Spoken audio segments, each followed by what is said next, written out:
All right, good morning again. Today we're going to talk about something that's called category cabling. And it's just like, if you've seen what's it, Mr. Bean interview with Elton John, he was drilling Elton John about his first and last name. It should be John and Elton, not Elton John. That's pretty funny interview. Um, yes, it is category cabling, not cabling category. All right. So it's category type of cabling as in Cat 5, Cat 5e, Cat 6, and so on. We're going to take a look at some of the specifications, and I'm going to give you one table that I put together with the cable specs and purposes. And if anything you want to keep from all my notes, there will be some things that you want to keep for later on from my notes, like some of the PA system things, the distributed audio constant voltage. You might want to review that sometime and again. The table that I'm going to give you, I'm going to encourage you to keep because, well, you will know why. All right. All right, so this is a picture that I took at one of the huge facilities that has to do with a lot of cabling in the infrastructure. I had a pretty beautiful grand tour of one of the big facilities, and one thing I took a picture of. Now, in this picture, I am pretending that these are data cables, but these are actually not, right? But let's pretend these are data cables. What would be the first thing that as experienced installer and technician, you would notice that what's the first thing that jumps at you that is wrong? It's just fundamentally wrong with what's wrong with this picture here. Is it the colors? No, the colors. Who cares about the colors? This is not a color-coded thing. Although somebody decided to use certain colors for certain purposes or certain routing, which is kind of neat. Right? Well, what's wrong with this picture is right here. Right? Notice that these bindings, everywhere that you see the binding, there is a bit of deformation of the cables. All right. So this looks like some sort of a twist tie thing or a zip tie thing was used. Yeah, it looks these like they look like some. Let's say they are zip ties. All right, and they are tiny zip ties. Zip ties should not be used with data cables. That's a big no-no. Now, are you going to use zip ties in certain cases from time to time? Oh yeah. Have I used zip ties from time to time binding data cable bundles? Yes. Am I going to use zip ties binding data cables from time to time? Yes. However, the problem with the zip ties is that zip ties do produce punctual or localized concentrated pressure over a small area, which results in physical deformation of the cable. And when we physically deform a data cable, we are actually changing its specifications to the point that the cable might not be up to specs anymore. And it's more fragile than we might think. So instead of, yeah, come on, change the slide. All right, okay. Instead of using zip ties, we use Velcro. And Velcro is being sold in different types of shapes and forms. This is quite a popular bundle of Velcro, and you just cut it to length and you use it to bind the cables. Sometimes you're going to see a wider version of that, depends on whatever suits your purpose. And not only Velcro should be used, but as a general rule, it should be used soft side in. So the soft side of the Velcro should be the side that is touching, actually making contact with the data cables. Now, there are different colors you can buy the Velcro, and different lengths and different bundles. Like for example here, all right, yeah, whatever. Now, I got this picture somewhere from the internet, and here is the reference at the bottom of the screen, so I'm legal to show that picture. Now, I notice there's something wrong with this one here. I mentioned soft side in, but whoever was binding this one here put the soft side out. Well, not a hugely big deal, but you know, we should put soft side in. I sort of thought about, maybe changing the picture for another one, but I thought, what a great opportunity to show that something and make a point. Just bring attention to one of those things here, which is the soft side in. Right? And there we go. This is what's wrong. Soft side should be in, and so on. Now, before I go to the next slide, I'm going to mention, because I said, do I use sometimes zip ties to bind data cables? Sometimes, from time to time, yes, I will use zip ties. However, I've been doing this thing for 30 years, and I know where I actually can bend the rules a little bit and still be okay. Now, why is it that in some companies there's going to be, and that's fine, there's nothing wrong with that. Some companies will have a straight, hard rule that no zip ties whatsoever, just Velcro or whatever soft binding that should be used, and it's going to be a hard rule, almost in a militant type of way, and it's going to be enforced within the company. The reason for that is that in the companies, some of the smaller companies would employ 4, 6, maybe 8 technicians. Some of the bigger ones would employ maybe 100 technicians and whatnot. Right? So you're not going to try to distinguish or see the difference who you can trust with using some of the zip ties in some cases and who you can't. So just to make sure that there is no any misunderstandings, there will be a rule posted right across the board that everybody uses Velcro. There is no, and there will be some other rules as well, as far as the forever debate of should the cables be bound, or the bundles should be arranged in a nice straight way so you can just have a cable one beside each other, or should they be sort of scattered and messed around in order to not cause the crosstalk, which we are going to talk about today. I've never had a problem with having cables arranged in a straight way, nice and neat. I never had a problem with the crosstalk. I have heard one case that somebody did.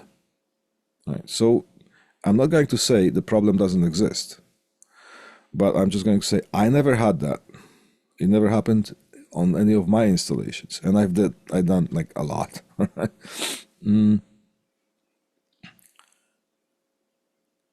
Now, also, what I see as a problem, potential problem, because the potential problem of running cables straight, there is a sort of a risk of increasing the chances.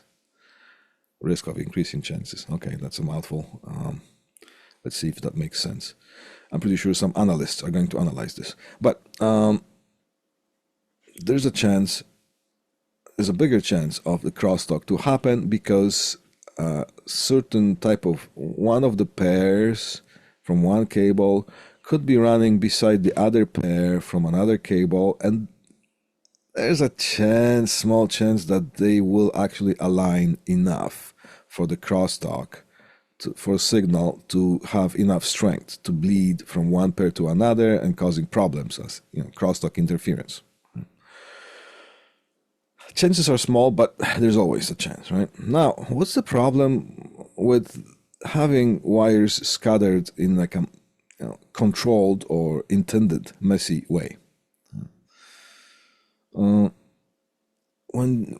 that is done, some of the cables are going to be squished because of their physical arrangement. There's a possibility that some of the cables could be squished by other cables, which is just like using zip ties. So at some point, one of the cables might be pinched, but another cable just going across it. And then if you build the bundle around it, the pressure in the bundle inside is a little bit greater because it's just like, if you have things piled up on top of each other, things on the bottom take the most weight. So the things on the inside, if you keep binding, the cables on the inside could have a little bit more, it could be under a little bit more physical stress from the other cables piling up. That's if they're just running in a straight line vertically. Right?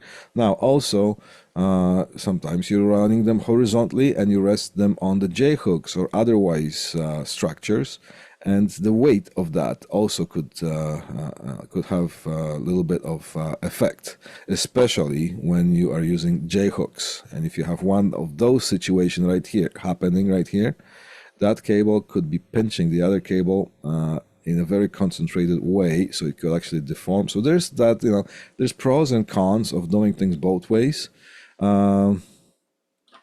Here's the colloquialism of today, of these times right now.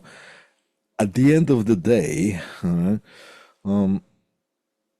things have to be tested, verified, or even certified with the tester that is actually called a certifier, which puts the cable through a lot of rigorous tests and more rigorous frequency responses, crosstalk and whatnot. And it has to be certified. It has to pass the test. All right, let's keep going before we, here's the Velcro, soft side in, got it. Now, some of the content that you're going to get now in the next few slides will coincide with some of the knowledge that you have gained in, I believe, the electrical machines course. Right? Imagine this is a conductor, and I just cut it here, but imagine that thing goes on forever, one way and goes the other way forever, whatever.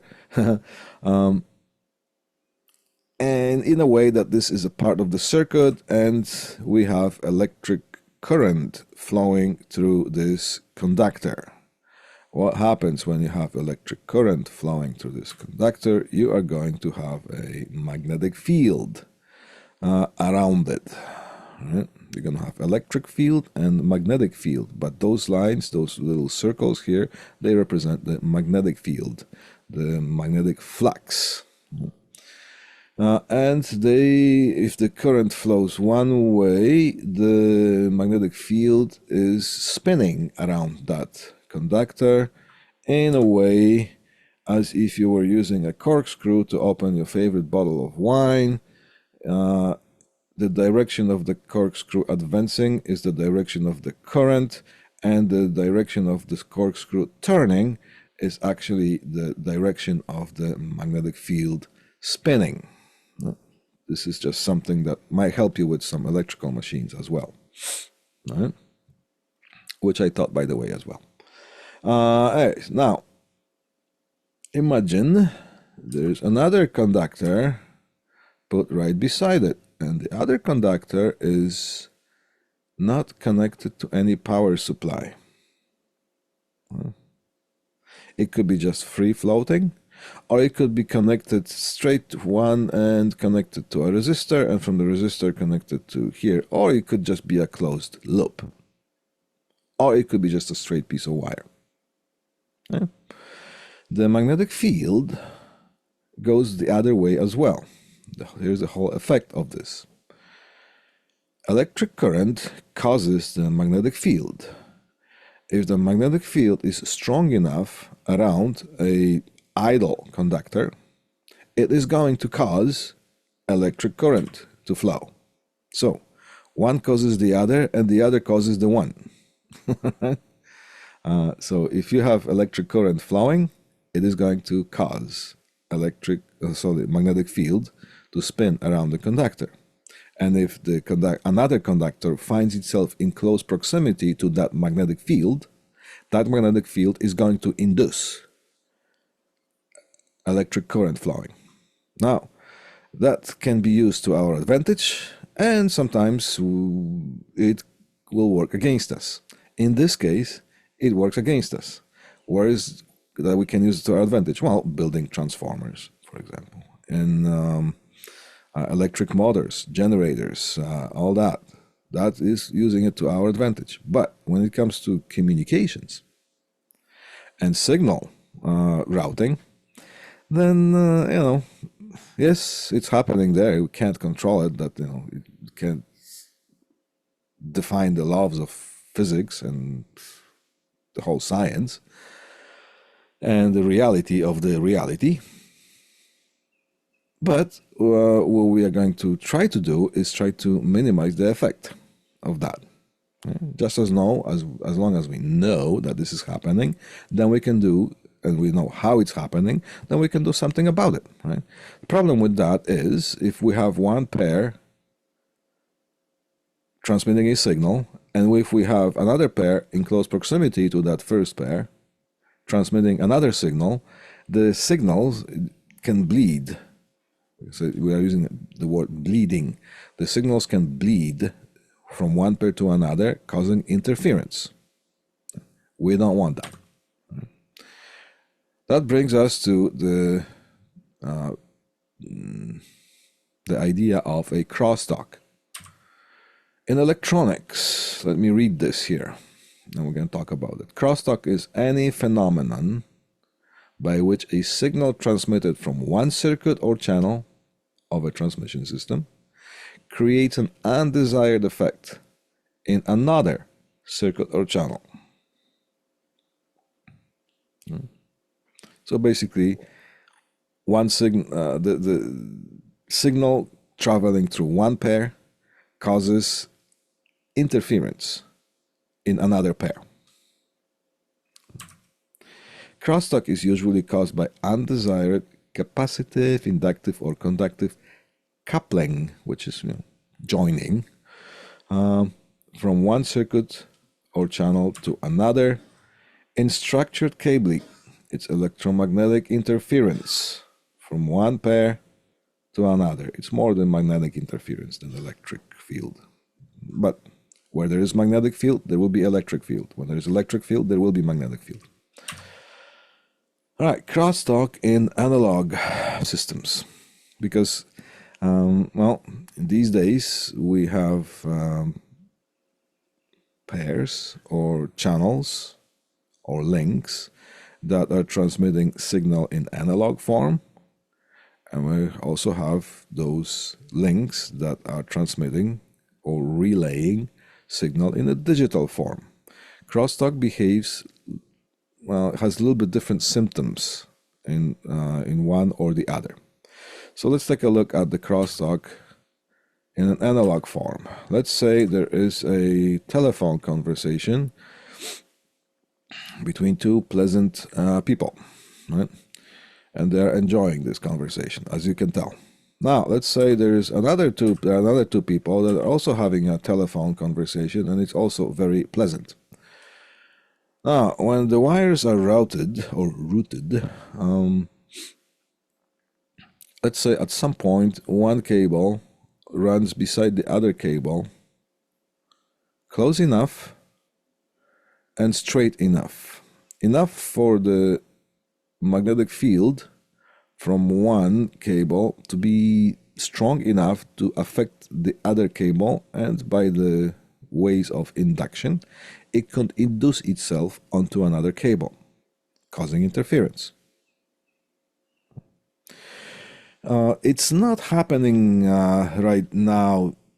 I don't remember that happening for a long time, but in the 80s, well, 70s, 60s, 70s, 80s, as long as the telephones existed, up till mid-90s or to almost the end of 90s, you could have that effect. You will be talking on the landline, the regular telephone POTS line. You'll be talking with your friend or whoever, and all of a sudden you could hear some other conversation fading in onto your channel, and you could actually hear their conversation. Sometimes the interference, the crosstalk would be strong enough that, or the coupling would be strong enough that you could actually talk to the other people, the other conversation. Sometimes you would just be able to hear, but if you try to talk to them, there would not be any effect on that. But sometimes you could actually talk to the other two people that are having conversations, and sometimes people not understanding what's happening. Sometimes this would result in some sort of pointless, aggravated arguments, which is fun. No, as I said, this is not happening as much as it used to. Right? It used to happen on a regular basis. Now, crosstalk in analog signal, it would be annoying. What do I mean by that? If these two people start hearing the conversation of these two people, they could be annoyed, but they could still, if they really, really are stubborn, they could just hang up and dial again, get a different circuit. But if they just want to continue on the same channel while the interference is happening, they could still complete the conversation. It would not be very efficient way of having a conversation, but if there was something really important that you want to convey from one person to another, you still could, even though you would hear you'll be annoyed by other conversation kicking in. Same as with some of the old antenna television systems. You could sometimes, if the TV stations, there's not so much of them right now, are transmitting through the air, and people receiving the TV channels through antennas. Sometimes, if the stations, if you would be, in between the transmission towers, almost like a close proximity, almost the same distance from one tower to another, which and if one signal was stronger transmitting on the same channel, then it could bleed through the other TV programming. So that was all done in an analog transmission. So if you're watching your favorite baseball game and all of a sudden some sort of news channel fades in through your, yes, you can still watch that baseball game. It would not be it would not be a quality sort of transmission that you're receiving. However, if you really wanted to watch because you didn't want to miss who hit what, who did some home run or whatever, you could still watch it. Now, things are different with the digital signal. Once you download this presentation, you will be able to click on this little demonstration. Now, it's a 3-minute demonstration of crosstalk. What happens when you get crosstalk happening in the digital transmission? It is a little bit, I would say, well, I don't want to use the word exaggerated, but you watch it and you help me find the word for it. Because why am I saying that?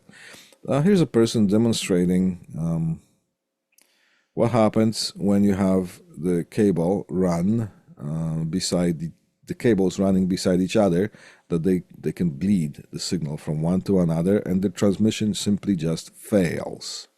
Why does this transmission fail in the digital system, in the digital transmission? It is because when you have analog signal, the signal is just transmitted, received by a receiver, decoded as a frequency, and the modulated signal is decoded from the carrier frequency. If those two signals overlap each other, then you're going to see them both at the same time in an analog form. And one of them going to be stronger than the other, to the point that one actually can push the other one out if it's strong enough. With the digital, it's a little bit different.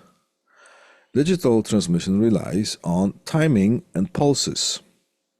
So you have a transmitter and you have a receiver.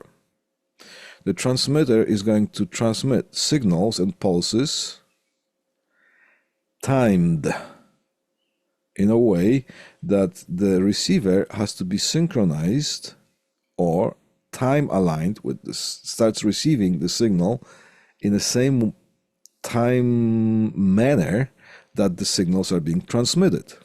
This way, the signal knows, okay, we have received a signal that is high at this point of time, which means that is high, and that means it's a 0 or 1. And then now it's low, so that's 0. And it is going by the synchronization of the time alignment. So the signal is transmitted at certain speed with ones and zeros, and it has to be received at the same speed. Sometimes it's called the baud rate.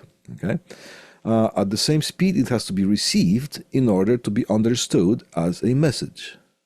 Now, if the transmitter is transmitting at one speed and the receiver is listening at a different speed, then the receiver will not understand the signal. It's just going to make no sense. So they have to be aligned or synchronized in that way. Now imagine you have another signal bleeding through to that transmission.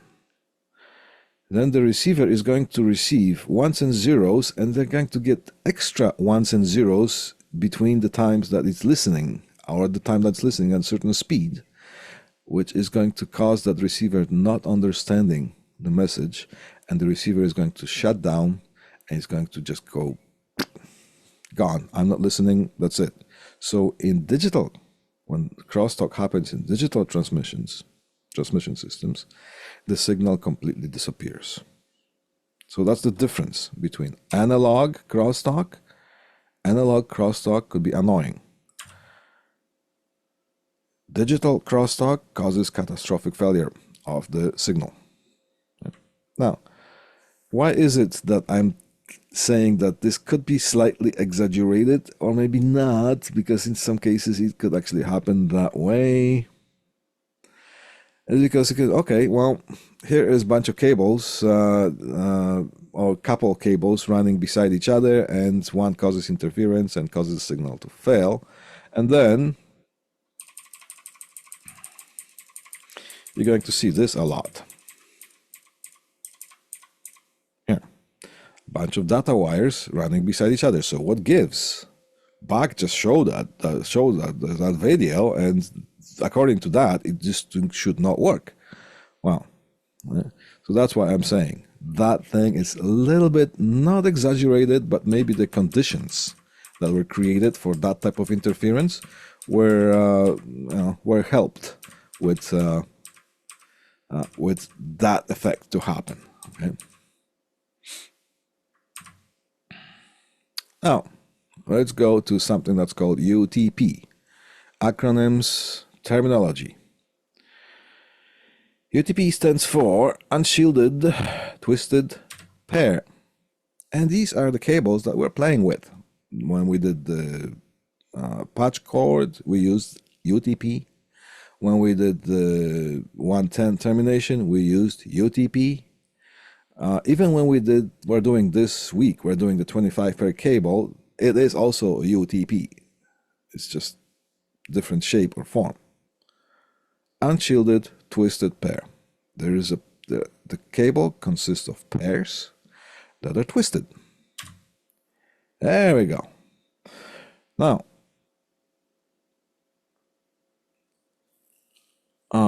this is well, we're playing with Cat5e. Right? This is not Cat5e. You can tell that this is Cat6 at least. All right? How can you tell? I'll tell you. Now, first, what do we see here? Each pair has a twist. And the twist, believe it or not, goes right back to where the times when telephone was invented by Mr. Alexander Graham Bell. And already the crosstalk was a problem. They discovered pretty quickly when things were being installed commercially. And Mr. Alexander Graham Bell came up with the idea that, well, maybe we should twist those pairs. Let's see if the crosstalk is less. All right, so let's see here. You see that each pair has a twist. When the pair has a twist, if you have a signal traveling through that, the magnetic field is not going to be as constant because it's going to be physically scattered all around in all different directions, so it will not have enough strength to affect another pair.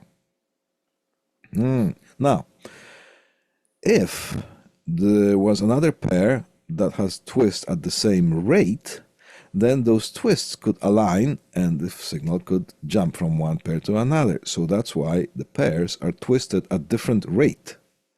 So the signal doesn't have enough strength to build enough constant and strong magnetic field to affect the other one.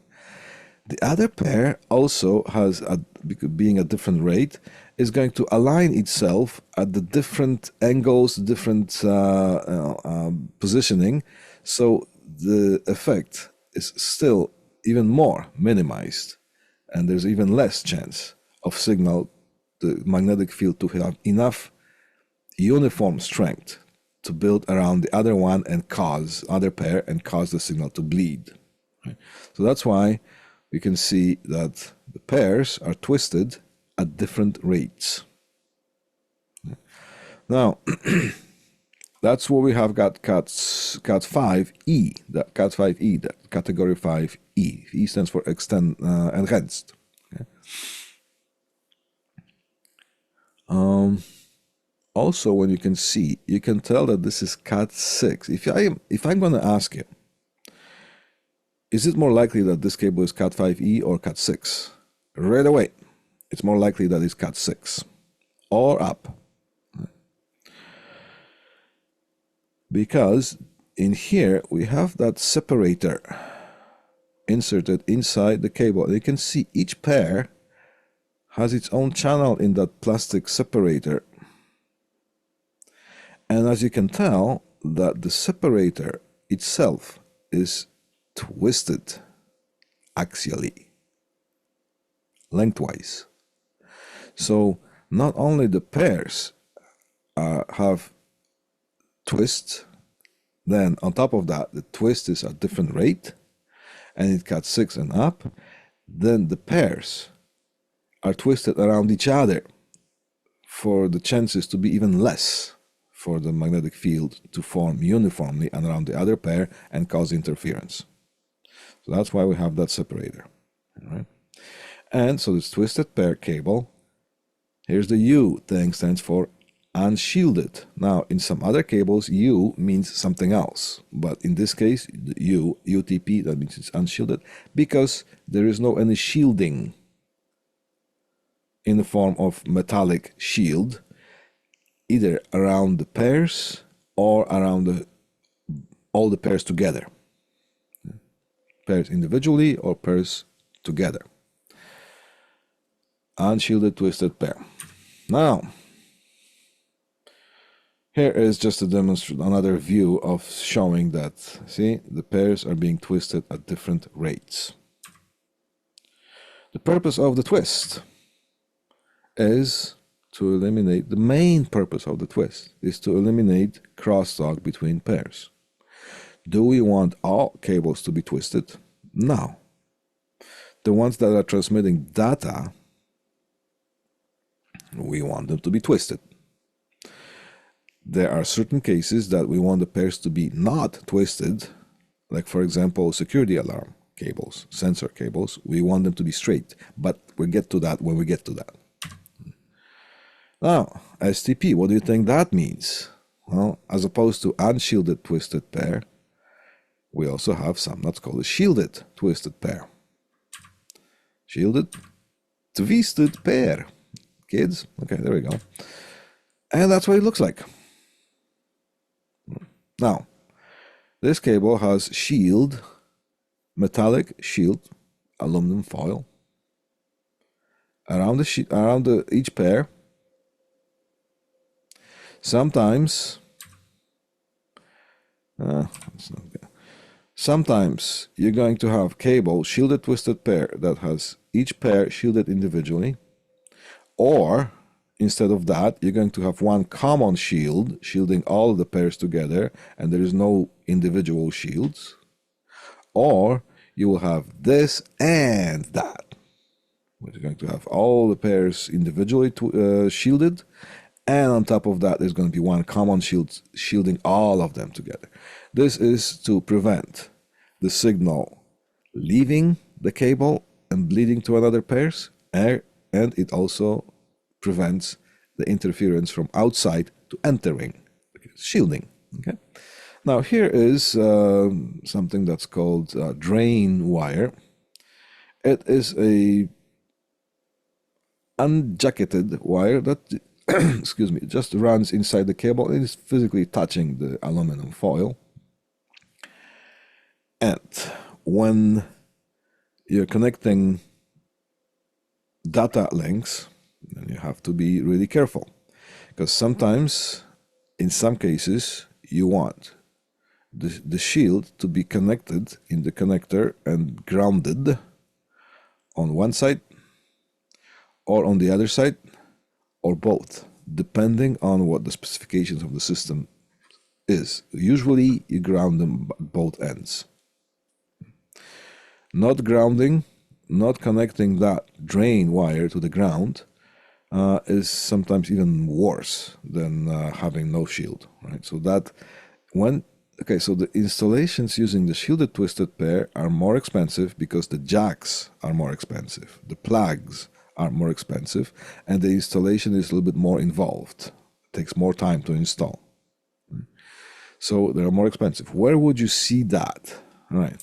Now here, the unshielded twisted pair, you see most of the buildings, all the data cabling that is running in our buildings and whatnot is unshielded twisted pair. That's enough to prevent the interference. Now, when you are installing data links in, well, in the industrial environment, so connecting, running wires where there's a lot of machinery, a lot of electric motors running, a lot of magnetic interference from some antennas and whatnot, or maybe there's some strong interference from other cables that are running in the ceiling, for example. By the way, security alarm cables and the fire alarm cables, they're the noisiest of them all. Right? There's so much noise going on, and I'll demonstrate that to you sometime in the lab. They're very noisy, so sometimes, you know. Also, what's noisy? The old fluorescent lights. So there's a general rule that when you're running cables, unshielded twisted pair, keep them away from anything that is electronic or any other wiring, at least 1 foot. Sometimes it's possible, more possible than other times. So that's why, you know, why we would install the shielded twisted pair.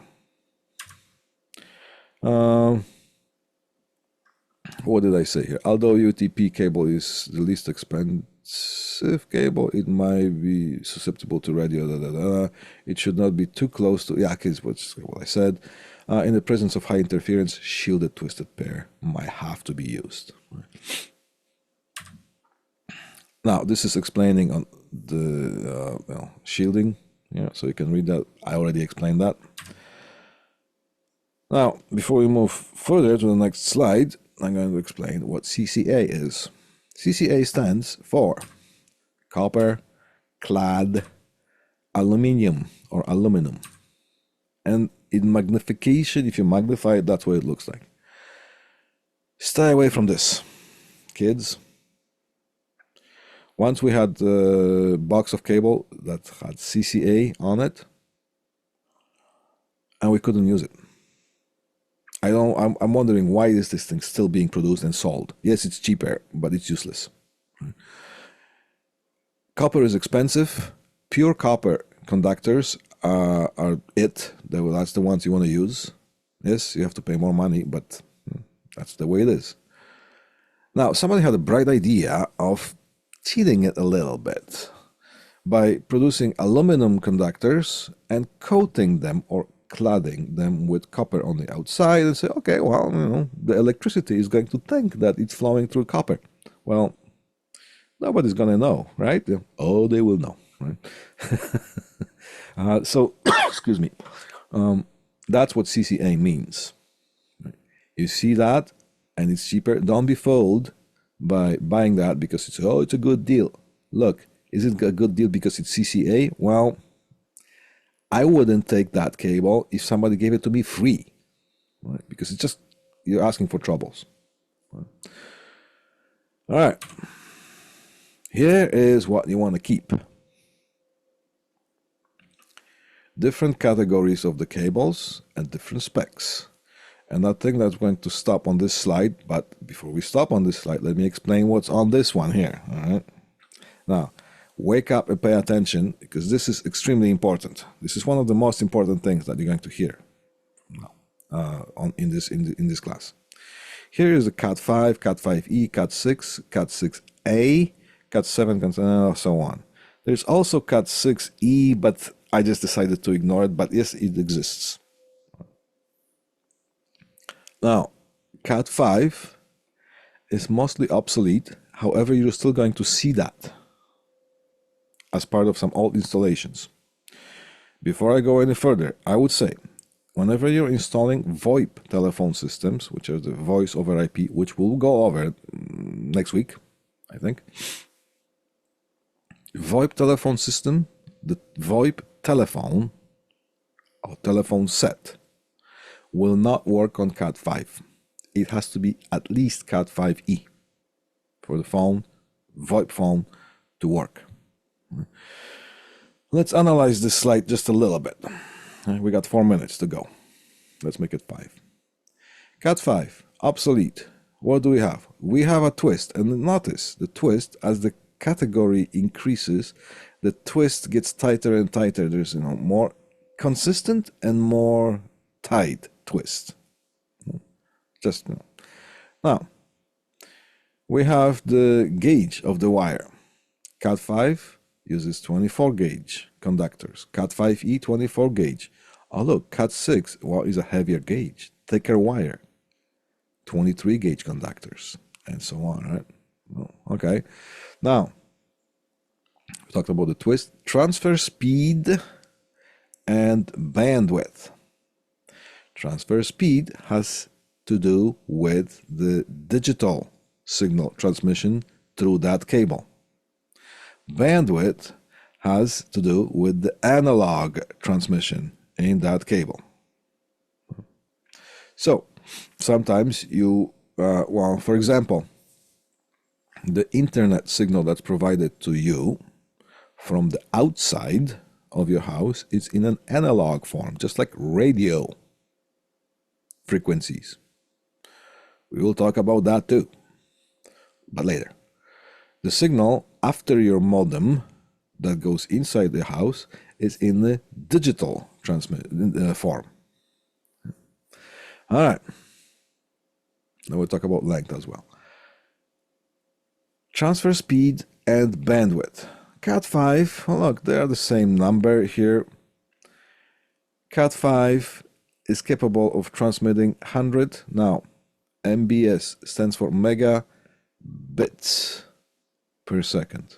Not megabytes per second, megabits per second, because speed is measured in bits per second. And mega is million. So 100 million bits per second is able to flow through in a digital form through Cat 5.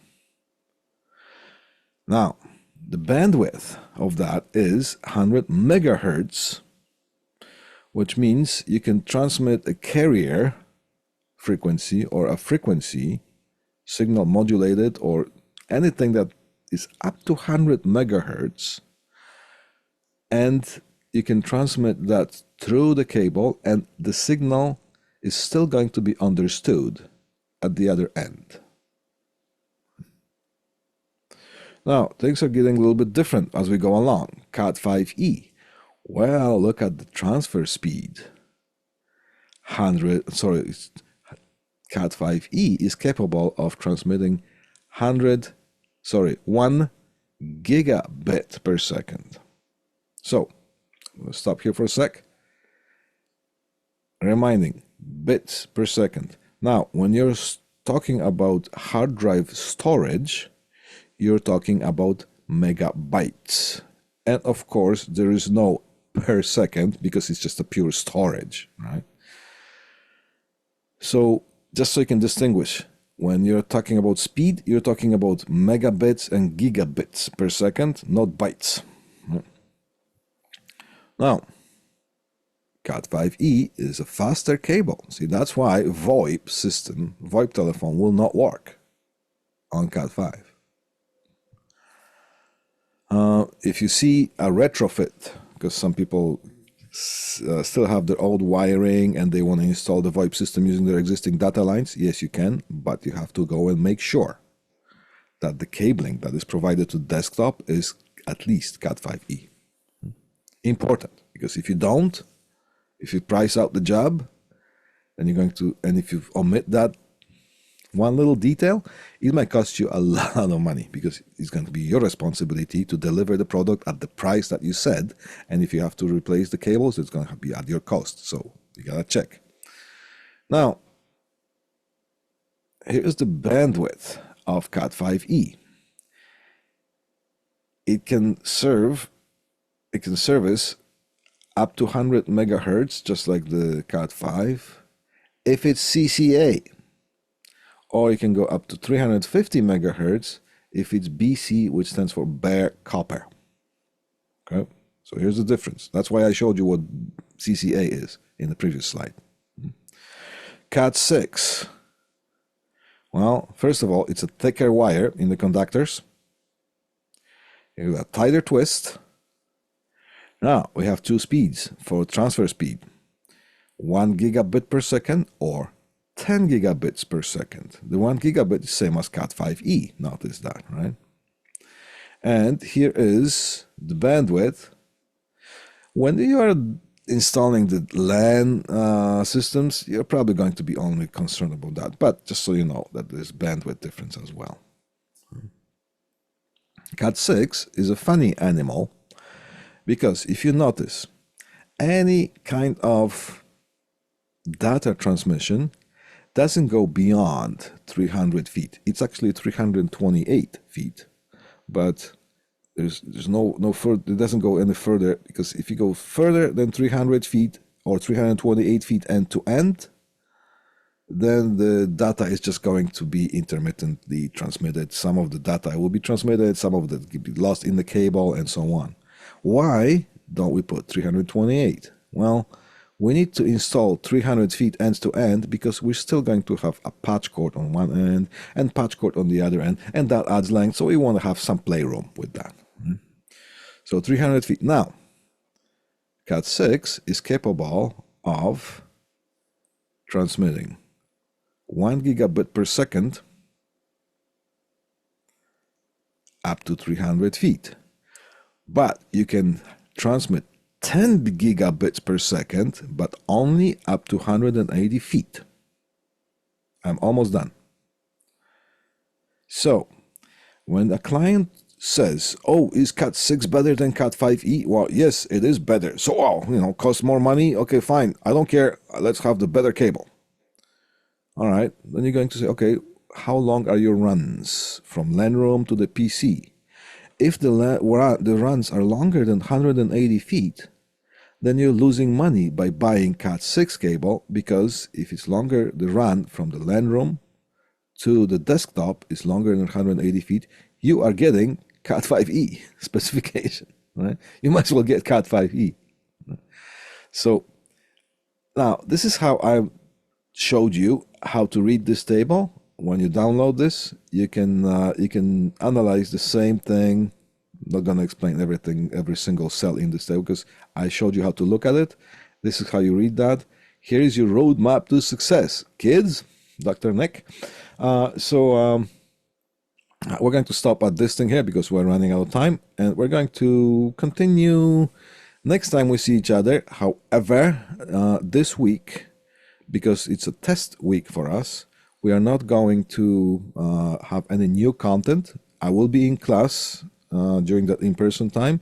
If somebody has any questions or Q&A time, or anybody who has some needs some clarifications or something, that's kind of reflection time. But I won't be able to answer any questions that have to do with the test, because this test is still open.